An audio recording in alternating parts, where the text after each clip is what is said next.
নমস্কার, সকলকে জয় যিশু। আমি বর্ধমান ডিস্ট্রিক্টের একটি ছোট্ট গ্রাম একলকি থেকে পায়েল গায়েন বলছি। হঠাৎ করে আমার জীবনে একটি দুর্ভোগ আসে। আমার ব্রেস্টে টিউমার ধরা পড়ে। তো আমি অনেক চিন্তিত হয়ে পড়ি। আমার স্বামীও অনেক চিন্তিত হয়ে পড়েন। তো আমি অনেক মন্দির, ডাক্তার দেখাই, কিন্তু আমি কোনো জায়গায় সুস্থ হইনি, ভালো ফল পাইনি। তো আমি হঠাৎ করে একটা দাদা ভাই আমার জীবনে আসে, যে প্রভুর বিশ্বাসী সন্তান, প্রভু যিশুর বিশ্বাসী সন্তান হয়।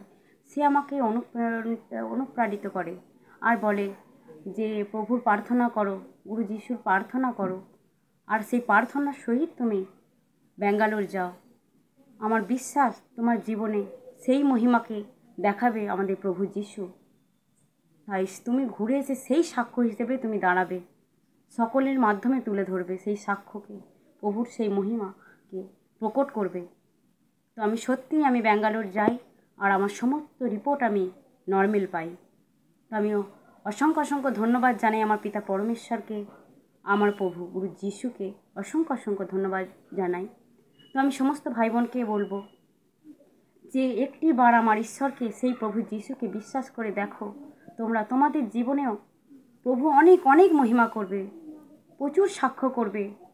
প্রভু যিশু আমাদেরকে চান, আকুল হয়ে ডাকছে, আপনারা সকলে তার প্রতি বিশ্বাসী হয়ে উঠুন। সকলকে নমস্কার, আমার প্রভু যিশুর গৌরব হোক। ধন্যবাদ।